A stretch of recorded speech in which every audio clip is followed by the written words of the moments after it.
ஸ்ரீ காளிமாதா ஜோதிடம் பிரபல ஜோதிடர் பண்டித் மகாராஜா. தொழில், காதல், திருமணம், குழந்தை பாக்கியம் மற்றும் மந்திர சூனிய பிரச்சனைகளுக்கு நிரந்தர தீர்வு.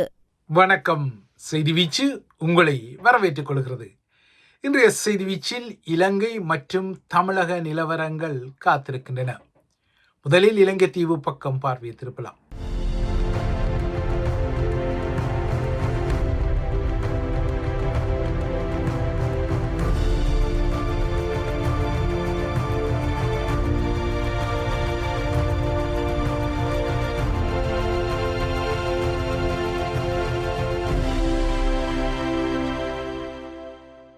வடக்கின் சுயேட்சை நாடாளுமன்ற உறுப்பினரான கிளாடியேட்டர் எம்பி அர்ச்சுனா கடந்த 2 நாட்களாக சிறையில் தடுப்பு காவலில் இருந்த நிலையில் இன்று மல்லாகம் நீதவான் நீதிமன்றத்தால் பிணையில் விடுவிக்கப்பட்டுள்ளார். பெரியவளான் பகுதியில் உள்ள தனது காணி தொடர்பான சம்பவம் ஒன்றில் தன்னுடன் முரண்பட்டவர்களுக்கு, குறிப்பாக பெண்ணொருவருக்கு துப்பாக்கியை காட்டி மிரட்டியதான குற்றத்தில் நேற்று முன்தினம் அவர் கைது செய்யப்பட்டு நீதிமன்றத்தால் தடுப்பு காவல் உத்தரவு வழங்கப்பட்டு சிறையில் தடுத்து வைக்கப்பட்டிருந்தார். ஆயுத மிரட்டல் மற்றும் சொல் மிரட்டல் உட்பட்ட குற்றச்சாட்டுகள் அவர் மீது சுமத்தப்பட்டன. அவரிடமிருந்த கைத்துப்பாக்கியும் பறிக்கப்பட்ட நிலையில் இந்த பிரச்சனையில் சம்பந்தப்பட்ட ஒரு பெண்ணும் இந்த வார ஆரம்பத்திலிருந்து தடுப்பு காவலில் தனது 1 வயது குழந்தையுடன் உள்ள நிலையில் அர்ச்சுனா இன்று பிணையில் விடுவிக்கப்பட்டிருக்கின்றார். இதேவேளை இந்த பெண்ணும் இன்று நீதிமன்றத்தில் முன்னிலைப்படுத்தப்பட உள்ளதாக தெரிகின்றது. யாழ்ப்பாணத்தில் இன்று அர்ச்சுனா குறித்த இந்த செய்தியுடன் பாசறைப்பாணர் என்ற விழிப்புக்குரியவரும் விடுதலை புலிகளின் வீரம் மற்றும் தியாகத்தை எடுத்து கூறும் பாடல்கள் உட்பட ஈழ விடுதலை போராட்டத்திற்கு ஆதரவான பாடல்களை பாடிய தமிழ் தேசிய பாடகர் தேனிசை செல்லப்பாவுக்கு இன்று காலை சென்னை மதுரவாயல் மின் தகன கூடத்தில் இறுதி விடை வழங்கப்பட்டு உடல் தகனம் செய்யப்பட்ட செய்தியும் வந்திருக்கின்றது. நேற்று தனது 85வது வயதில் உடல் நல குறைவால் காலமான தேனிசை செல்லப்பா அவர்களுக்கு இன்று இறுதி விடையை வழங்கிக் கொள்வதற்கு முன்னர் மதுரவாயலில் உள்ள அவரது இல்லத்தில் பொதுமக்கள் மற்றும் அரசியல் தலைவர்களின் அஞ்சலிக்காக அவரது உடல் வைக்கப்பட்டிருந்தது. நாம் தமிழர் கட்சியின் தலைமை ஒருங்கிணைப்பாளர் சீமான், வைகோ, அன்புமணி ராமதாஸ் மற்றும் திருமாவளவன் உட்பட்ட பல அரசியல் கட்சி தலைவர்களும் நேரில் சென்று தேனிசை செல்லப்பாக்கு அஞ்சலி செலுத்திய நிலையில் இன்று அவருக்கு இறுதி விடை வழங்கப்பட்டது. இந்திய இராணுவம் தமிழர் தாயகத்திலிருந்து வெளியேறிய பின்னர் 1990 தேனிசை செல்லப்பா அவர்களின் இசை நிகழ்ச்சி யாழ் முற்றவெளி மைதானத்தில் இடம்பெற்ற வேளையில் அதனை காண பல்லாயிரக்கணக்கானவர்கள் திரண்டிருந்தமை வடக்கில் பெரும் திரள் நிலை கூடிய மக்கள் சந்தர்ப்பங்களில் ஒன்றாகவும் அமைந்த நிலையில் தேனிசை செல்லப்பா அவர்களின் பாடல் ஈழத்தமிழர்களை உணர்வுமயப்படுத்திய நிலையில் அந்த பாடகருக்கு இன்று இறுதி விடை வழங்கப்பட்டிருக்கின்றது. தமிழர் தாயத்துக்கும் தமிழகத்துக்கும் இடையில் இவ்வாறு ஒரு தேசிய தொப்புள் கொடி உறவு இருக்கும் இந்த யதார்த்தத்தின் பின்னணியில் சில கசப்பான யதார்த்தங்களும் அவ்வப்போது தலையெடுக்கத்தான் செய்கின்றன. அந்த வகையில் தமிழகத்தின் நாகப்பட்டினத்தின் செருதூர் கடற்தொழிலாளர்களுக்கும் யாழ்ப்பாண கடற்தொழிலாளர்களுக்கும் இடையே கடந்த 26ஆம் தேதி கடலில் ஏற்பட்ட மோதல் சில அவலமான காட்சிகளை வெளிப்படுத்தி இருந்தது. குறிப்பாக யாழ்ப்பாண கடற்தொழிலாளர் ஒருவர் தமிழக கரையில் தாக்குதலுக்கு உள்ளாக்கப்படும் காட்சிகள் வெளியான நிலையில் இந்த காட்சிகளை மையப்படுத்திய பல சமூக வலைத்தள பதிவுகளும் உலா வருவதை காண முடிந்தது. தமிழக கடற்தொழிலாளர்கள் எல்லை தாண்டி இலங்கை கடலில் மீன்பிடி வலைகளை விரித்திருந்ததாக கூறப்படும் நிலையில் அங்கு சென்ற இலங்கை கடற்தொழிலாளர்களின் ஒரு குழு அந்த வலையை அறுக்க முயற்சிப்பதாக கூறப்பட்டது. அந்த முயற்சிகளின் போது 2 தரப்பினருக்கும் இடையே ஏற்பட்ட மோதலுக்கு பின்னர் காங்கேசன்துறை வளலாயைச் சேர்ந்த ஒரு கடற்தொழிலாளர் தமிழக கடற்தொழிலாளர்களிடம் சிக்கியிருந்தார். அவர் தாக்குதலுக்கு உள்ளாக்கப்பட்டிருந்தார். இவ்வாறு சிக்கியவரை தமிழக கடற்தொழிலாளர்கள் தாக்கி அவரை தமிழக கரைக்கு கொண்டு சென்றனர். தலையில், கண்ணில் இரத்த காயங்கள் மற்றும் முகம் வீங்கிய நிலையில் அவர் காணப்பட்ட காட்சிகள் எல்லாம் சமூக வலைத்தளங்களில் பரவியிருந்தன. செருதூர் மீன்பிடி துறைமுகத்தில் வைத்து அவர் அச்சுறுத்தப்பட்டார். அங்கும் தாக்கப்படும் காட்சிகளும் வெளிவந்தன.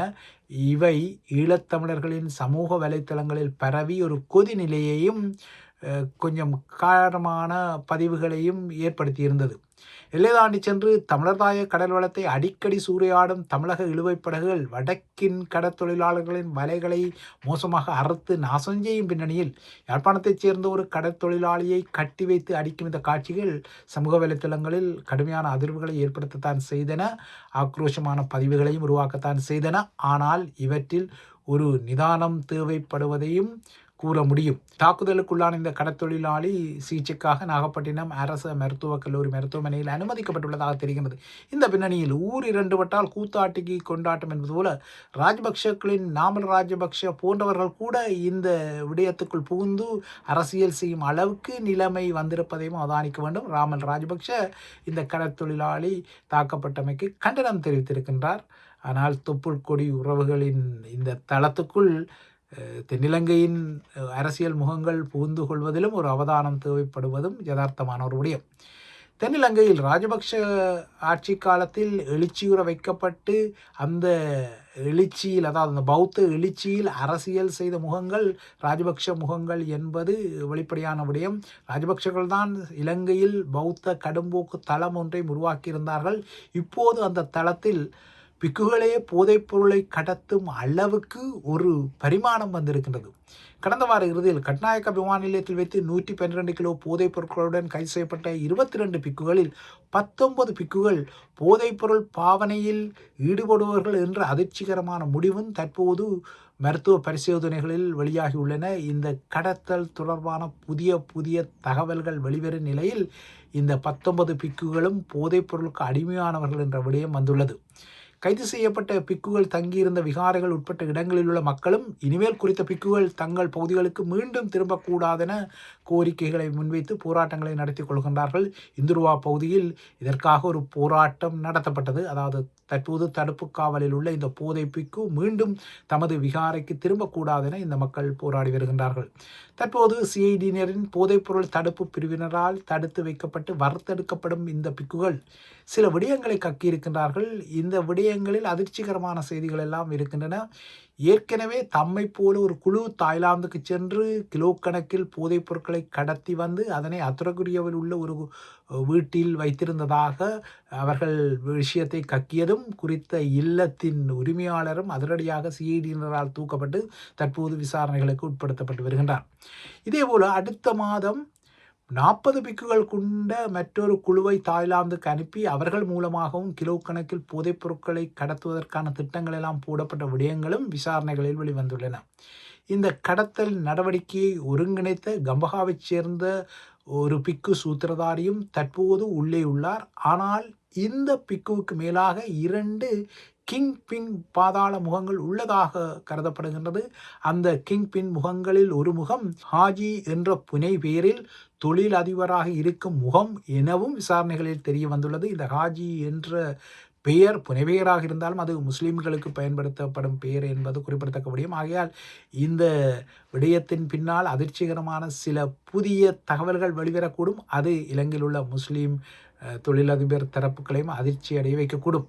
இந்த ஹாஜி புனைபெயர் கொண்ட முக்கிய சூத்திரதாரி யார், அவர் தொழிலதிபர் என்ற போர்வையில் எவ்வாறு மாபியாவை இயக்குகின்றார் என்ற விடயத்தில் தற்போது ஸ்ரீலங்கா சிஐடியினர் விசாரணைகளை தீவிரமாக்குவதாகவும் அதிகாரிகள் கிட்டத்தட்ட இந்த ஹாஜி என்ற மாபியா முகத்தை நெருங்கியுள்ளதாகவும் எதிர்வரும் நாட்களில் மேலும் பரபரப்பான விடயங்கள் வெளிவரக்கூடும் எனவும் எதிர்பார்க்கப்படுகிறது.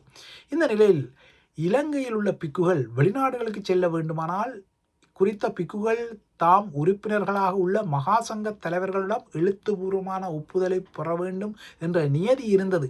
ஆனால் இந்த நியதி அண்மை காலத்தில் தளர்வுக்குள்ளாக்கப்பட்டது, இடைநிறுத்தப்பட்டது. ஏன் இந்த நியதி இடைநிறுத்தப்பட்டது, ஏன் எழுத்து மூல அனுமதி இல்லாமல் பிக்குகள் வெளிநாடுகளுக்கு செல்ல அனுமதிக்கப்பட்டார்கள் என்பது இப்போது ஒரு விடயமாக வந்துள்ளது. தாய்லாந்தில் போதை கடத்தல் செய்த பிக்குகளும் இவ்வாறாக தமது மகா சங்கங்களிடம் அனுமதி பெறாமல் தான் வெளிநாடுகளுக்கு பயணித்திருப்பது விசாரணையில் தெரிய வந்துள்ளது. இப்போது மீண்டும் இந்த விதிமுறையை நடைமுறைப்படுத்த வேண்டும் என பௌத்த பீடங்கள் அனுர அரசாங்கத்திடம் அலறிக்கொள்கின்றன. இந்த நிலையில்தான் ஸ்ரீலங்காவின் 3 பௌத்த பீடங்களின் மகாநாயக்க தலைகளுடன் அனுர அரசாங்கத்தின் பௌத்த சாசன அமைச்சு தொடர்ந்தும் சந்தித்து பேச்சுக்களை நடத்தி வருகின்றது. கடந்த திங்கள் முதல் இந்த பேச்சுக்கள் இடம்பெற்று வருகின்றன. இன்று 3வது நாளாகவும் சந்திப்புகள் இடம்பெறுகின்றன. நேற்று அனுரகுமாரின் தலைமையில் கொழும்பு சுதந்திர சதுக்கத்தில் அமெரிக்காவிலிருந்து இலங்கைக்கு சென்ற மகாசங்க உறுப்பினர்களின் நடைப்பயணம் முடிக்கப்பட்டு அந்த குழுவுக்கு அனுராதபுரத்தின் ஸ்ரீ மகாபோதியின் அரச மரக்கன்று ஒன்று வழங்கப்பட்ட நிலையில் இன்று காலையே அந்த பிக்குகள் குழு இலங்கையிலிருந்து புறப்பட்டு விட்டது. இந்த குழு எதிர்வரும் மே மாதம் 1ஆம் தேதி வரை இலங்கையில் தங்கியிருக்கும், அதன் பின்னர் தான் புறப்படும் என ஏற்கனவே அறிவிக்கப்பட்ட நிலையில் என்னவோ தெரியவில்லை, 2 நாட்களுக்கு முன்னதாகவே இந்த குழு இலங்கையை விட்டு புறப்பட்டு விட்டது. ஸ்ரீலங்கா பௌத்த பிக்குகளின் போதை கடத்தல் குறித்த பரபரப்பான விடயங்களால் இந்த வியட்நாமிய பூர்வீக அமெரிக்க பிக்குகள் குழு அதிர்ச்சி அடைந்துள்ளதாக தெரிய வருகிறது. இந்த அதிர்ச்சியின் பின்னணியில் தான் அந்த அதிர்ச்சியை வெளிக்காட்டாமல் இந்த குழு தமது ஆலோகா என்ற நாயுடன் இன்று உடனடியாகவே நாட்டை விட்டு கிளம்பியதாக தெரிய வருகின்றது. இந்த பின்னணியில் ஸ்ரீலங்காவின் ட்ரக் கார்த்தல் பிக்குகள் குறித்த தலையீடு அரசு தலைவர் அனுரகுமாரவுக்கு தொடர்கின்றது. பிக்குகளின் போதை கடத்தல், போதை பாவனை போன்ற ட்ரக் கார்த்தல் தலையீடுகள் கப்பால் இலங்கை திரசேரியிலிருந்து இணைய குற்றவாளிகள் 2.5 மில்லியன் அமெரிக்க டாலர்களை திருடியதாக கூறப்படும் சம்பவம் தொடர்பாக ஸ்ரீலங்கா சுயநீதியினரும் நீதிமன்றத்தில் பரபரப்பான சில தரவுகளை கூறுகின்றார்கள். நிதியமைச்சகத்தின் 5 அதிகாரிகளுக்கு இந்த இணைய ஹைக்கிங்கில் ஏதோ ஒரு வகையில் தொடர்பு இருப்பதால் அவர்களுக்கு வெளிநாட்டு பயண தடையை விதிக்குமாறு நேற்று சிஐடியினர் விடுத்த கோரிக்கையின் அடிப்படையில் குறித்த 5 அதிகாரிகளுக்கும் கொழும்பு கோட்டை நீதிமன்றம் நேற்று வெளிநாட்டு பயணங்களுக்கு தடை விதித்திருக்கின்றது. ஆஸ்திரேலியாவுக்கு கடனை திருப்பிச் செலுத்துவதற்குரிய அதிகாரப்பூர்வ மின்னஞ்சல் முகவரி கடந்த வருடம் அக்டோபரில் திடீரென மாற்றப்பட்டதாகவும், இந்த மாற்றம் குறித்து ஸ்ரீலங்காவின் நிதி அமைச்சகத்துக்கு வெளிநாட்டு பரிவர்த்தனைகளுக்குரிய தகவல் தொழில்நுட்ப சேவைகளை வழங்கும் நிறுவனமான எனேபிள் இந்த மாற்றம் குறித்து, அதாவது திடீரென இந்த பணத்தை திருப்பிச் செலுத்துவது தொடர்பான மின்னஞ்சல் முகவரி மாற்றப்பட்டது, அதன் டொமைன் திடீரென பெயர் மாற்றப்பட்டது, இது குறித்து எச்சரிக்கையாக இருங்கள் என்ற ஒரு எச்சரிக்கை வெளியிட்ட போதும் இந்த எச்சரிக்கையை மீறித்தான் அதிகாரிகள் இணைய ஊடுருவுகளின் வலையில் வீழ்ந்ததாக சிஐடியினர் நீதிமன்றத்தில் குறிப்பிட்டுள்ளார்கள். ஆகையால் இந்த அதிகாரிகள் எச்சரிக்கையை மீறினார்களா அல்லது வேண்டுமென்றே இணைய ஊடுருவிகள் இந்த மோசடியை செய்ய அனுமதித்தார்களா என்ற சந்தேகம் இப்போது எழும்பியுள்ளது. இந்த நகர்வுக்காக சில தரவுகள் இணையத்திலிருந்து நீக்கப்பட்டதான செய்திகளும் இப்போது சிஐடியினரால் நீதிமன்றத்திற்கு கூறப்பட்டுள்ள நிலையில் இந்த நீக்கம் வேண்டுமென்றே செய்யப்பட்டதா என நீதிபதி வினவிய போது இது தொடர்பான விசாரணைகள் இன்னும் நடைபெற்று வருவதாகவும் ஸ்ரீலங்கா சிஐடியினர் நீதிமன்றத்தில் குறிப்பிட்டுள்ளனர். இந்த நிலையில் இந்த மோசடியை அனுமதித்தார்களா என்ற குற்றச்சாட்டில் தற்போது கட்டாய விடுமுறையில் உள்ள 5 அதிகாரிகள் மீதும் விசாரணைகள் தீவிரப்படுத்தப்பட்டுள்ளன. இவர்களுக்கு ஏற்கனவே கூறியது போல வெளிநாட்டு பயணத்தடை விதிக்கப்பட்டுள்ளது. இந்த 5 அதிகாரிகளின் சொந்தமான வங்கி கணக்குகளை தீவிரமாகவும் நுட்பமாகவும் ஆய்வு செய்யுமாறும் நீதிமன்றம் சிஐடியினருக்கு குறிப்பிட்டுள்ளது. அத்துடன் இந்த வழக்குகளின் கோப்புகளை யாரும் மடைமாற்றம் செய்ய முடியாத வகையில், இல்லைன்னா அணுக முடியாத வகையில் நீதிமன்ற பெட்டகத்தில் வைக்குமாறும் நீதிமன்றம் உத்தரவிட்டுள்ளமை ஸ்ரீலங்கா காவல்துறை மற்றும் சிஐடியினரை கூட இப்போது நீதிமன்றம் நம்ப தயாராகவில்லை என்ற ஒரு கசப்பான யதார்த்தத்தையும் வெளிப்படுத்தியுள்ளது. இது உண்மையில் அனுரகுமார திசாநாயக்கா சொல்லும் சிஸ்டம் சேஞ்ச், இல்லையென்றால் முறைமை மாற்றம் என்ற நகர்வுக்கு இலங்கையில் இன்னமும் வாய்ப்புகள் வரவில்லை என்பதைத்தான் நீதிமன்றம் இந்த ஆவணங்களை நீதிமன்ற பாதுகாப்பில் கடும் பாதுகாப்புடன் வைக்குமாறு உத்தரவிட்ட விடயம் பளிச்சிட வைத்துள்ளது. இவைதான் ஐபிசி தமிழின் செய்தி வீச்சு. இதேவேளை இந்த விடயங்கள் தொடர்பான மேலதிகமான பரபரப்பு விடயங்களை நரக்ஸ் விரிக்ஸ் என்ற இன்னொரு பதிவிலும் நீங்கள் பார்க்க முடியும். அந்த பதிவில் உலக செய்திகள் மற்றும் பரபரப்பான விடயங்கள் காத்திருக்கின்றன. மிக்ஸ் மச் என்ற அடிப்படையில் இது ஒரு கலவையாக வெறும் அந்த காணொளிக்காகவும் காத்திருங்கள். இதேவேளை ஐபிசி தமிழுடன் இணைந்திருங்கள்.